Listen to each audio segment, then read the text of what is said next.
Hello दोस्तों, कैसे हैं आप सब। आई होप आप सब अच्छे होंगे और अपनी तैयारी अच्छे से कर रहे होंगे।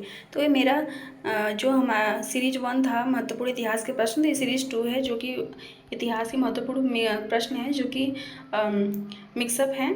तो आइए देखते हैं हमारा। तो पहला हमारा क्वेश्चन है कि सभा और समिति, ये मोस्ट इंपॉर्टेंट क्वेश्चन से बहुत बार एग्जाम में पूछा हुआ है कि जो सभा और समिति प्रजापति की दो पुत्रियां माना जाता है, उनके समान माना जाता है, ये किस वेद में है। तो अर्थवेद में बिल्कुल भी आपको रटा होना चाहिए क्योंकि एग्जाम में क्वेश्चन पूछे हैं।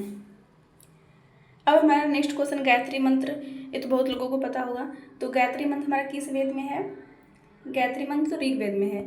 और किस भगवान के लिए समर्पित है। तो सूर्य भगवान के लिए। ये भी आप याद कर लीजिएगा कि जो हमारा गायत्री मंत्र है वह सूर्य देवता को समर्पित है। अब हमारा तीसरा क्वेश्चन है वैदिक आर्यों द्वारा उत्पादित सबसे बड़ा प्रमुख खाद्यान्न कौन सा है। तो यव। जो जौ हमारा होता है इसको यव कहते हैं और उसका जौ का तत्सम शब्द भी क्या है, यव है। तो एग्जाम में जौ का तत्सम शब्द भी पूछा है, तो इसलिए आप ये भी याद कर लीजिएगा इसके साथ। अब हम बात करेंगे किस वेद पर विद्वानों ने सर्वाधिक भाष्य लिखा है। तो यजुर्वेद पे। तो आपको बिल्कुल भी रटा होना चाहिए। और ये भी क्वेश्चन हमारा बहुत बार एग्जाम में पूछा है कि ऋग्वेद में यमुना का कितनी बार उल्लेख किया गया है। तो 3 बार। और सबसे महत्वपूर्ण नदी की बात करें तो सरस्वती नदी ऋग्वेद काल में सबसे महत्वपूर्ण नदी है और यमुना का 3 बार उल्लेख किया गया है। ऋग्वेद के 10वें मंडल से क्वेश्चन हमारा पूछता है 10वें मंडल में क्या है हमारा। तो 10वें मंडल में पहली बार शूद्र शब्द का उल्लेख मिलता है। तो ये भी आपको याद होना चाहिए। और ऋग्वैदिक युग की सर्वाधिक प्राचीन संस्था क्या है। तो विदत। ये भी याद होना चाहिए आपको। और अभी मैंने बताया कि ऋग्वेद में सर्वाधिक महत्वपूर्ण नदी कौन सी थी। तो सरस्वती नदी थी। ये सब पॉइंट आपको याद होने चाहिए। ये सब सारे एग्जाम में क्वेश्चन, इसमें से ऐसा कोई क्वेश्चन नहीं है जो हमारे किसी भी एग्जाम में ना पूछे हों। तो जो भी हमारे पेपर होते हैं वो प्रीवियस ईयर, बहुत सारे एग्जाम का प्रीवियस ईयर क्वेश्चन मिलकर ही हमारा होता है। तो इसलिए आपको याद होना चाहिए। अब हमारा नेक्स्ट है संस्कारों की संख्या कितनी है। तो संस्कारों की संख्या कितनी है। 16 प्रकार के संस्कार होते हैं। तो ये भी आपको याद होना चाहिए। जब मैंने बीए का एंट्रेंस दिया था तो इसमें क्वेश्चन पूछा था, तभी का मुझे बीए मतलब 2020 का ही क्वेश्चन मुझे याद है कि संस्कारों की संख्या कितनी है। तो 16। अब हमारा किस उपनिषद में मतलब कि जो हमारे चार आश्रम के बारे में बताया गया है, कौन कौन से, ब्रह्मचर्य और गृहस्थ, मनुप्रस्थ और संन्यास। तो ये चारों आश्रमों के बारे में किस उपनिषद में कहा गया। तो ये तो क्वेश्चन आपको बिल्कुल भी रटे होने चाहिए। तो जाबलो उपनिषद में, ये बिल्कुल भी आपको याद होना चाहिए। पुरुष मेध का उल्लेख किस में मिलता है। तो शतपथ ब्राह्मण में। गोत्र शब्द का उल्लेख किस में होता है। ऋग्वेद में। गोत्र जो हमारे गोत्र होते हैं उसका किस में किया गया है। तो ऋग्वेद में। जो हमारा ऋग्वेद है उसमें जो ऋग्वेद के जो लोग थे वो किस में मुख्यतः विश्वास रखते थे। तो बलि व कर्मकांड में विश्वास रखते थे। तो ये हमारे टॉपिक में है, तो आपको ये सब याद होना चाहिए। ऋग्वेद में माते तमा, देवी तमा और नदी तमा किस रूप में संबोधित किया जाता था। तो किस नदी को। तो सरस्वती नदी को। बहुत सारी नदियों का उल्लेख है लेकिन जो हमारी सरस्वती नदी है ऋग्वेद काल में महत्वपूर्ण नदी है, इसलिए आपको याद होना चाहिए। और गायत्री मंत्र की रचना किसने किया था। विश्वामित्र ने किया था। और किस वेद में है। तो ऋग्वेद में। किस देवता के लिए है। तो सूर्य देवता के लिए। हमारे पुराण कितने होते हैं। तो 18 हमारे पुराण होते हैं। और ऋग्वेदिक काल में जो अघन्या शब्द है किसके लिए किया गया है। तो गाय शब्द के लिए अघन्या शब्द का उपयोग हुआ है। ऋग्वेद में जो युद्ध देवता है वो किसको कहा जाता था। तो इंद्रदेव को। ये भी पॉइंट आपको याद होना चाहिए। अब हमारा नेक्स्ट है, अब हम बात करते हैं जो महावीर स्वामी ने जो त्रिरत्न दिया है उसके बारे में। तो त्रिरत्न हमारे कौन कौन से हैं। तो याद होना चाहिए क्योंकि एग्जाम में ऐसे भी क्वेश्चन पूछता है कि इसमें से कौन सा महावीर स्वामी का त्रिरत्न नहीं है तीनों में से, चारों में से। तो आपको याद होगा तभी कर पाएंगे। तो सम्यक ज्ञान, दर्शन और आचरण, ये पॉइंट आपको याद होना चाहिए। जो महावीर स्वामी ने मतलब कि इस जो हमारा जैन धर्म के क्या थे, जैन धर्म के संस्थापक कौन थे। महावीर स्वामी। तो जैन धर्म को अनिश्वरवाद कहा जाता है क्योंकि वहाँ उसमें भगवान जी को नहीं मानते थे, इसलिए वहाँ पे मूर्ति पूजा और कर्मकांड ये सब का विरोध किया जाता था। तो अनिश्वरवाद किसे कहा जाता है। जैन धर्म को। अब हम बात करेंगे कि जो महावीर स्वामी हैं उनके जो सबसे प्रिय अनुयायी थे कौन थे। भद्रभाव और स्थूलभाव। तो ये भी आपको याद होना चाहिए।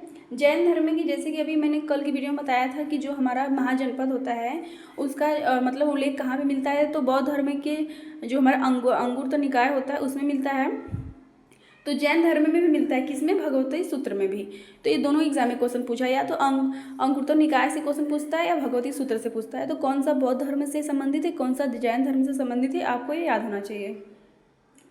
जो हमारा मध्य प्रदेश में जो हमारा खजुराहो का मंदिर है वो किस वंश का है, सॉरी किस धर्म का है, तो जैन धर्म का।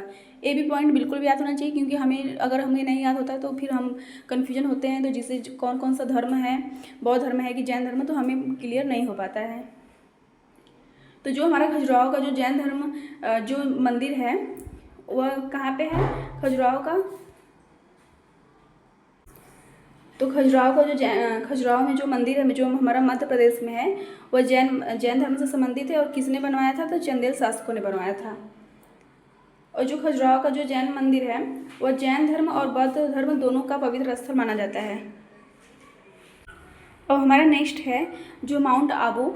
ये भी हमारे क्वेश्चन एग्जाम में बहुत बार पूछा है, बहुत सारे एग्जाम में, कि जो माउंट आबू है किस राज्य में है, या माउंट आबू में दिलवाड़ा मंदिर कहाँ पे स्थित है, तो माउंट आबू में। तो ये जो माउंट आबू जो हमारा राजस्थान है, जो वहाँ का जो दिलवाड़ा मंदिर है वो किस धर्म से संबंधित है, तो जैन धर्म से संबंधित है। तो ये पॉइंट भी आपको याद होना चाहिए। और जो अजंता की गुफाएं जो हमारा महाराष्ट्र में है वह जैन, बौद्ध, हिंदू, ये तो हमारे लिए मोस्ट इंपॉर्टेंट क्वेश्चन बन जाता है। महावीर के धार्मिक उपदेशों का जो संकलन है वो किस बुक में, तो पूर्वा नामक पुस्तक में है। तो ये भी पॉइंट आपको बिल्कुल भी याद होने चाहिए, पूर्वा नामक पुस्तक में। अब हमारा नेक्स्ट है कि जो गोमेतेश्वर का जैन मंदिर है वो कहाँ, किस राज्य में है, तो कर्नाटक में। कहाँ पे है हमारा, कर्नाटक में। और जैन धर्म के पूर्ण ज्ञान को क्या कहते हैं, मोस्ट इंपॉर्टेंट क्वेश्चन है कि जैन धर्म से आप हैं और आपको पूर्ण ज्ञान हो जाता है, उसमें जो भी शिक्षा है आपको उसका ज्ञान हो जाता है, तो उसको क्या बोलते हैं, कैवल्य बोलते हैं। तो आपको ये भी रटा होना चाहिए। अणुव्रत सिद्धांत का प्रतिपादन किसने किया था, तो जैन धर्म ने। सयादवाद सिद्धांत, एक एग्जाम में क्वेश्चन पूछा हुआ है। सयादवाद जो सिद्धांत है वो किस धर्म से संबंधित है, तो जैन धर्म से संबंधित है। और आजीवक संप्रदाय, मोस्ट इंपॉर्टेंट, आजीवक संप्रदाय के संस्थापक कौन थे, तो मक्खली गोसाल थे। तो ये भी आपको याद होना चाहिए। अब हमारा आता है महाकाल का मंदिर। तो महाकाल का मंदिर जो हमारा है जो शिव जी के लिए है वो किस राज्य में है, तो मध्य प्रदेश के उज्जैन में है। तो ये भी आपको याद होना चाहिए। जो मीनाक्षी मंदिर हमारा कहाँ पे है, मदुरई कहाँ पे है, तमिलनाडु राज्य में है। दक्षिण भारत का प्रसिद्ध जो तक्कोलम का युद्ध हुआ था वो किस वंशों के बीच हुआ था, तो चोल वंश और राष्ट्रकूटों के बीच हुआ था। ये मोस्ट इंपॉर्टेंट है, बिल्कुल आप रख लीजिएगा कि जो दक्षिण भारत का प्रसिद्ध युद्ध है तक्कोलम का युद्ध चोल एवं राष्ट्रकूटों के मध्य हुआ था। अब हमारा है जो हमारा शिल्पाधिकारम है उसके लेखक कौन है, तो इलंगो आर्टिकल। ये भी आप एग्जाम में पूछा हुआ है। और वह चोल राजा जिसने जल सेना प्रारंभ किया था, तो राजराज प्रथम ने। और मौर्य काल की राजधानी क्या थी, तो पाटलिपुत्र। तो ये रहे आपके इतिहास के मोस्ट इंपॉर्टेंट क्वेश्चंस। तो ऑल दी बेस्ट आप सभी को। आप लोग इसे लिख कर जरूर याद कर लीजिएगा, क्योंकि ये हमारे सारे क्वेश्चंस इंपॉर्टेंट है।